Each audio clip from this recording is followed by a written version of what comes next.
Hallelujah, praise the Lord. Ang pinakamataas at pagpupuri at paglululahati at pagsamba ay para sa ating pinakamamahal na Panginoong Jesus po lamang at dobleng paggalang at pagrespeto at patuloy na pag-alaala sa maginito ang turo at aral na ating dear beloved Honorable Pastor Wilde Estrada Almeda and beloved Assistant Pastor Lina C. Almeda, and greetings to all to our beloved Almeda family at sa lahat po ng beloved preachers and beloved workers and beloved brethren po.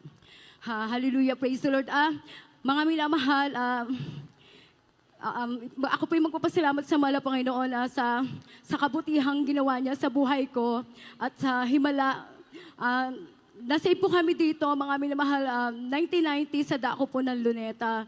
Kasama ko po ang aking beloved mother nung masave po kami. Sa amin pong paglilingkod, mga minamahal, dahil sa aking kabataan po, mga minamahal, at almost sumabot din po kami ng 3 taon sa paglilingkod sa ating pinakamamahal na Panginoon. Ako po yung nagdalang tao. Ako po yung nagbuntis, mga minamahal. Subalit, hindi po ako nagpa-check up ng mga panahon na yon dahil wala po akong kaalam-alam po noon, mga minamahal, sa aking pagbubuntis. Hanggang sa inabot na po ako ng ilang buwan, ang sabi po ng aking beloved mother, sabi niya, bakit hindi ka pa nanganganak? Ang sabi ko, hindi ko po alam. Sabi niya ganun, sabi ko po sa kanya. Ang sabi niya, dapat alam mo na kung kailan ka manganak. Sabi ko, hindi ko po alam talaga, ma. Tapos hanggang sa paghihintay po namin, mga minamahal, na ako po mag-labor, dumating po yung time na ilang buwan din po yung nakaraan hanggang sa naramdaman ko po, mga minamahal, ang pagsakit po ng aking ulo. At bigla pong sobrang sakit po ng ulo ko at ako po yung nagsusuka ng mga panahon na yon. Tapos ang sabi ko sa mama ko, sabi ko, ma, ang sakit po ng balakang ko, ang sakit po ng ulo ko. Tapos sumusuka po ako, mga minamahal, ng mapakla. Sobrang pakla po talaga. Tapos sabi ng mama ko, sabi niya, baka manganak ka na. Sabi ko, baka po. Tapos mga minamahal, ang ginawa po ng mga beloved mother ko po, nag-pray po siya sa mahal na Panginoon. Tapos sabi ko, ma, sobrang sakit po talaga. Tapos maya-maya lang po, mga minamahal, bigla pong nawala po yung paningin ko noon, mga minamahal. Tapos sabi ko, ma, hindi ko po kayo makita. Sabi ko ganun sa kanya. Sabi niya, ano nangyari sa'yo? Sabi ko, ma, hindi ko po kayo makita. Sabi niya, sige, nadali ka namin sa pastoral house. Doon nga po, mga minamahal, isinugod po nila ako sa pastoral house. At doon nga po, mga minamahal, nagpuri nga po. At pagkatapos po noon, mga minamahal, at nilehans po ako. Subalit, mga minamahal, na mga oras na yon, hindi po tumigil ang pagsusuka ko. At talagang hindi ko po sila nakikita. Ang sabi ng mga workers, sabi niya, hindi ba yung nakakakita? Sabi ko, hindi po ako nakakakita. Sabi niya, sige, dali niyo yan sa ospital kasi nga mga anak yan. That time, mga minamahal, habang sinusugod po nila ako sa ospital, hindi po tumitigil ang pagsakit ng tiyan ko, tapos ng sikmura ko, tapos sobrang sakit po talaga ng ulo ko at saka balakang ko. Sabi ng doktor, sabi niya, ano pong nangyari dyan? Sinugod po ako sa emergency room. Sabi ko, Dok, sabi ko, sakit po talaga ng tiyan ko, ang sakit po ng balakang. Sabi niya, mga anak na to. Tapos sabi ko, Dok, hindi ko po kayo makita. Ang sabi ng doktor, hindi ka ba nakakita? Sabi ko, hindi ko po kayo nakikita. Tapos ang sabi po ng doktor, sabi niya, Inay, sabi niya gano'n, na yung anak po ninyo, inabot na po ng 10 months and 17 days ang pinagbubuntis niya. Ayun nga po, mga minamahal, kaya sabi ko, sobrang sakit dahil pumutok na po ang mga ugat niya sa mata. At nagpigtasan na po ang kanyang mga ugat. After po noon, mga minamahal, wala na po ako namalayan. Basta ang naririnig ko lang po sa mama ko noon, noong mga oras po na yon, wala po siyang ginawa, kundi humingi ng habag at awa sa mahal na Panginoon. Sa tulong ng dalangin ating mga magulang sa mahal na Panginoon, sabi niya, mahal na Panginoon, tulungan mo po kami. Ayun po ang lagi ko naririnig sa kanya, mga minamahal. Hanggang sa bumaksak na po ako, mga minamahal, wala na po ako namalayan ng mga oras na yun, hanggang sa inalabas na lang po yung anak ko. Tapos mga minamahal, mga ilang oras lamang po, dumating lang po yung beloved father ko po. Ayun nga po ang sabi ng doktor, Nay, wala na po tayong magagawa na ilabas na lang po yung anak ninyo, pero ang anak ninyo ay wala na po. Ayun po, mga minamahal, sabi ng beloved mother ko sa papa ko. Sabi niya, magpaalam ka na sa anak mo. Sabi ng papa ko, sabi niya nasa morgue siya. 6 na oras na po akong patay, mga minamahal. Hallelujah. Ang ginawa po ng beloved father ko, mga minamahal, pumasok po siya sa loob ng morgue, konting oras na naman po, lilinisin na ako. Ang sabi ng beloved father ko, sumalabay no, kasi hindi pa po siya saved. Sabi niya, Mahal na Panginoon, sabi niya, buhay mong anak ko. Maglilingkod ako sa iyo. Ayaw po Praise mga the Lord. minamahal. Hallelujah. Nung oras po na yun, after po niya manalangin, nakatalok muna po ako, bigla po ako bumangon. Ang sabi ng beloved mother ko, nabuhay ang anak ko.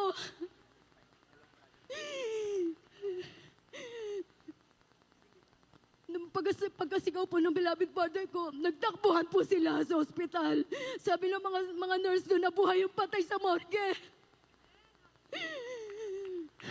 Praise the Lord. Hallelujah. Ayun po mga minamahal, sabi ko, nung makising po ko, sabi ko, nauuhaw ako, painumin niyo ako.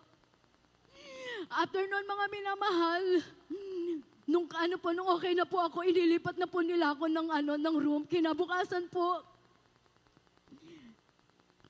chinek po ako ng doktor. Ang sabi ng doktor sa beloved mother ko, kamusta na po ang pasyente? Sabi ng beloved mother ko, okay na po. Nung tinitingnan po niya ako, mga minamahal ng doktor, chinecheck po niya lahat sa akin. Tapos, tumingin po siya sa akin, napatingin po ako sa kanya. Ang sabi niya sa akin, nakakakita ka ba? Sabi ko, opo, nakikita ko po kayo. Nagulat po yung doktor, sabi niya, imposible kang makakita. Sabi ng mama ko, bakit po? Kasi napatiran po siya ng ugat sa mata. Ang kaya po siya nabuhay, ang mga ugat niya ay dumugtong. Paano nangyari yun? Ang sabi ng beloved mother ko, taga Jesus Miracle Crusade po kami. Ang sabi pala ng doktor, ay kaya po pala hindi kayo tumitigil ng panalangin hanggang sa gitna ng hospital. Wala kayong ginawa kundi manalangin. Sabi ng doktor, kaya ay posible. Ang ginawa po ng isang doktor, pinuntahan po niya isang doktor, chinek po nila yung mata ko. Doon po nakita ng isang doktor sa mata. Nagulat po yung isang doktor, ang sabi niya, bakit nagtugtong ang mata mo ang ugat mo sa mata, bulag ka na.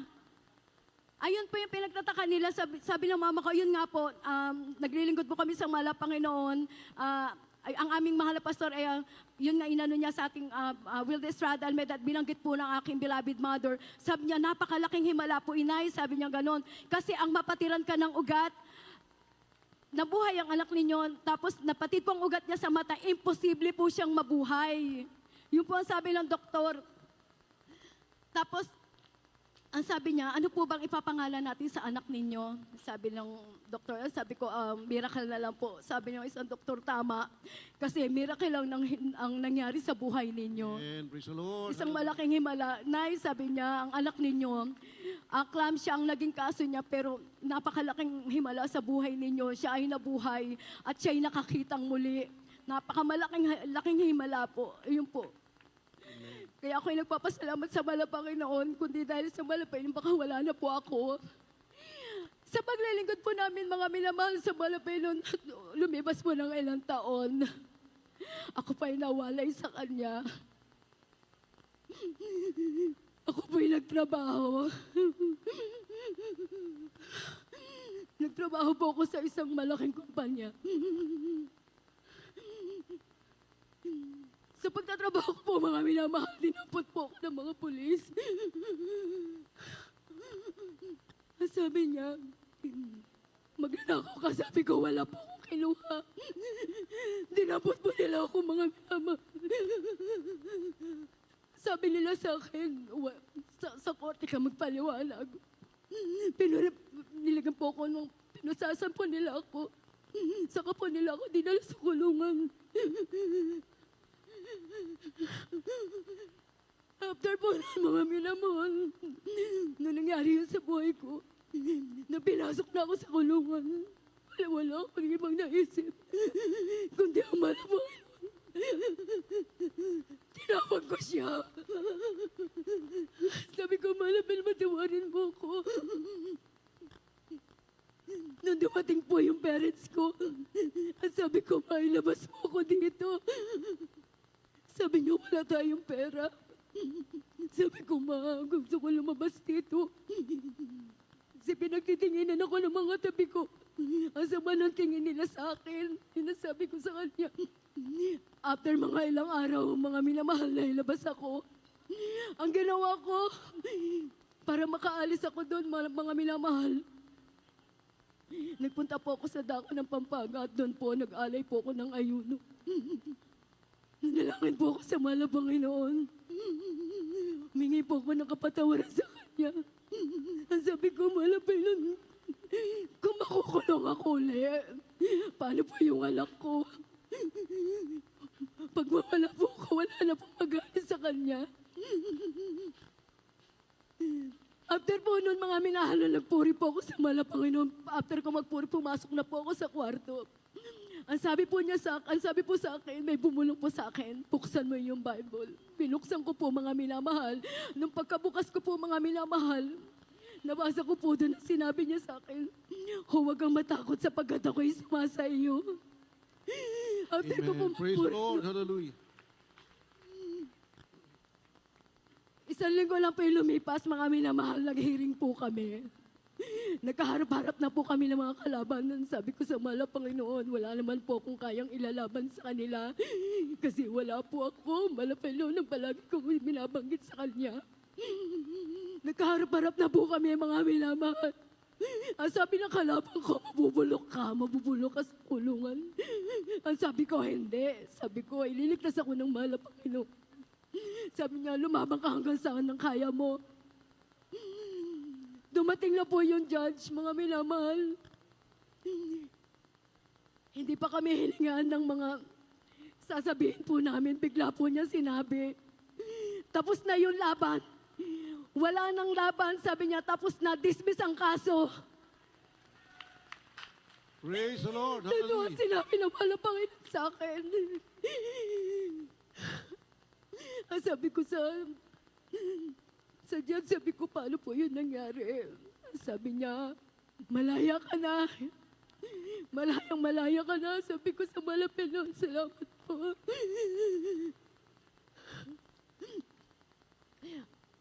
Nagpatuloy pa yung buhay namin, mga minamahal. Ang ginawa ko naman po, hindi na po ako pumasok sa trabaho na yun, hindi na po ako bumalik. Nagtinda po ako sa Divisoria. Doon po, mga minamahal, habang nagtitinda po ako noon, dumating po ulit yung isang pangyayari po sa buhay ko. Nung naghuhugas po ako ng plato, mga minamahal, hindi ko po namalayan na meron pong palang alakdan yung pom. Tapos nung paghawak ko po dun sa may pom, nakagat po ako dito sa may kaliwa. Tapos sabi ko, aray ko. Tapos bigla na lang po ako ng isa yung mga minamahal. Saglit lang po talaga yung kamandag niya. Tapos ang sabi ng mama ko, ano nangyari sa'yo? Sabi ko, manakagat ako ng alakdan. Agad po nila akong dinala sa ospital, mga minamahal. Pero habang dala-dala po nila ako, kasi karga-karga na po nila ako, mga minamahal, nanginginig na po ako sa ginaw. Hindi ko na po alam yung gagawin ko kasi sobrang sakit na po ng ulo ko at nangangatog na po ako. At tumitirik na po yung mga mata ko. Ang sabi ng doktor, sabi niya, ano po ang nangyari yun? Sabi ng beloved mother ko po, nakagat po siya ng alakdan. Ang sabi ng doktor, mahirap yan. Sabi niya, wala tayong anti-venom dito. Buti na lang po kasama ko mga minamahal ang kapatid ko. Yung po, siya po yung naghanap. Pero mga minamahal, sobrang tagal po ng paghahanap ng anti-venom para sa akin. Ang ginawa po, nakahiga na po ako noon, ipinasok na po ako sa emergency room.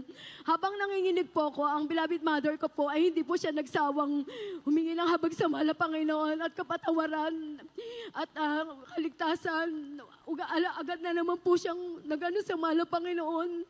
Na sabi niya, iligtas mo nga anak ko. Mahal na Panginoon, naririnig ko po siya noong mga panahon na yon. Habang nangingisay po ako, mga minamahal, binigit ko na po yung mga mata ko. Sabi ng mama ko, lumabang ka. Sabi ko, hindi ko kaya. Hindi ko na kaya, ginigilaw na ako, ma. Pumikit na po ako, mga minamahal. Kasi hindi na po dumating yung doktor. Pagpikit ko, mga minamahal, nagulat po ako. May kumagat po dito sa balikat ko. Dito po sa kaliwa. Tapos yun po yung nagpagising sa akin. Sabi ko, aray ko. Sabi ko, mami, kumagat po sa balikat ko. Ang sabi ng beloved mother ko, anong kumagat sa'yo? Sabi ko, parang may langgam po. Sabi ko, mami, kumagat sa akin. Tapos sabi niya, titingnan natin. Tapos natingnan niya, mga minamahal, wala namang po langgam. Maya-maya po, dumating pa yung doktor. Nagulat pa yung doktor. Sabi niya, ano nangyari sa'yo? Bakit okay ka na? Sabi ko, Dok, okay na po ako, ha? Ngayon ka pa lang namin tuturukan ngayon pa lang din dumating anti-venom mo Okay na po ako. Tapos yung kung saan ako kinagat ng langgam po, mga minamahal dito sa may kabila, dito rin po ako tinurukan ng doktor. Kaya sabi ng doktor, may tusok ka ng isa. Saan ito nanggaling? Sabi ko, sa mahal na Panginoon, May tumusok po kasi sa balikat ko eh. Sabi ng mama ko, binuhay ka ng mahal na Panginoon. Praise the Lord. Hallelujah. Napaka po din ng mahal na Panginoon. Yun po, sa paglilingkod namin, may dumating po ulit sa akin. Ang pamilya ko po, sabay-sabay po kumain ng isda, yung tambakol po, pinirito po namin lahat yon.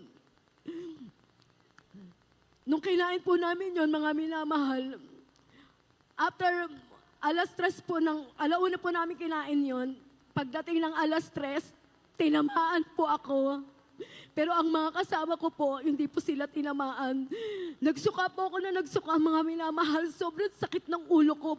Hindi ko na talaga kaya. Sobrang sakit ng balakang ko. Pinagpapawisan po ako ng malagkit, mga minamahal. Ang sabi ng mga kapitbahay namin na lason yan, dali niya sa ospital. Sabi ko sa mama ko, hindi ko na kaya. Nung malapit, dinala niya ako sa ospital, malapit na, sabi ng mama ko, ngayon ka pa susuko. Pangalawang buhay mo, binuhay ka na mahal na Panginoon, kaya mo pa yan. Sabi ko, ma, hindi ko na kaya. Nung iniga na po ako, mga minamahal, ang sabi ng doktor, hindi na namin makita yung ugot niya, Nay, kasi lumubog na yung ugat niya. Paano namin siya tuturukan? Noong oras na yun, mga minamahal, bumaksak po ako, mga minamahal. Wala na po akong alam sa mga nangyari sa akin. Ang sabi ng doktor, Nay, wala na po talaga ang anak ninyo. Lumubog po ang maugat niya. Food poison po ang nangyari sa kanya. Ang ginawa ng beloved mother ko, mga minamahal, muli siyang nanalangin sa mahal na Panginoon. Humingi ng habag at awa sa mahal na Panginoon. Wala sawa sa panalangin ng ang beloved parents ko po, mga minamahal. Noong time na yun, mga minamahal. Nung nakahiga po ako doon, umalis na ba yung doktor? Bumangon po ako uli. Ang sabi ng doktor, tinawag ng mama ko, sabi niya, Dok, okay na po yung anak ko. Sabi niya, paano nangyari yun, Nay? Yung anak mo, wala na po yan, lumubog na yung mga ugat niya, namatay na po siya. Ayun nga po bakit siya bumangon? Sabi ko, Dok, okay na po ako. Paano nangyari? Nung nakita po nila mga minamahal, ang ugat ko po, umibabaw na, hindi pa nila ako tinuturukan. Sabi ng beloved mother ko, binuhay ka na naman ng mahal na Panginoon. Praise the Lord. Ayun nga po mga minamahal, sa tatlong buhay na binigay ng mahal na Panginoon sa akin, nagtanong na ako sa kanya. Sabi ko, mahal na Panginoon, sabi ko, dapat matagal na akong wala. Matagal na akong patay. Bakit mo ako binubuhay? Sabi niya sa akin, buklatin mo yung Bible. Pagbuklat ko mo ng Bible, sinagot niya ako sa mga awit. At sabi niya, sapagkat maraming tinawag, ngunit ilan ang hinirang. Ayun ang sagot na malapag, kaya sabi ko, kaya pala Panginoon. Kaya pala mo ako binabuhay.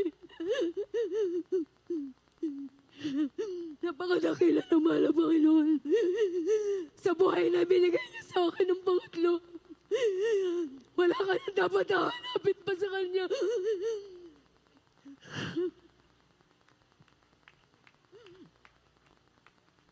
Ang sabi nga po ng beloved mother ko, nung maliit pang araw po ako noon, nung nagluluto daw po siya ng kumukulong tsampurado ng mga minamahal, nung habang inaano po niya, karga-karga daw po niya ako mga minamahal, natabig ko daw po ng paa ko yung tsampurado at tumilapon daw po sa akin yung isang kalderong kumukulo na, bagong luto yung tsampurado. At doon po sila nagulat mga minamahal dahil wala po akong lapno, samantalang sa akin po umano yung isang buong kaldero ng tsampurado po. Tapos sila po, konting ano lang po, ay puro laptos na po sila. Yun po yung mga pag-iingat ng mahal na Panginoon sa akin at marami pa pong iba. At ako po ay nagpapasalamat sa mahal na Panginoon bilang mga awit po at bagamat hindi po ako karapat-dapat bilang mga isaw at mga awit at member po ako ng Jesus Finest Generation Choir. Hallelujah. Maraming salamat po. Ang lahat ng kapurihan, pagpapasalamat ay tanging sa mahal na Panginoong Jesus po lamang. Thank you so much.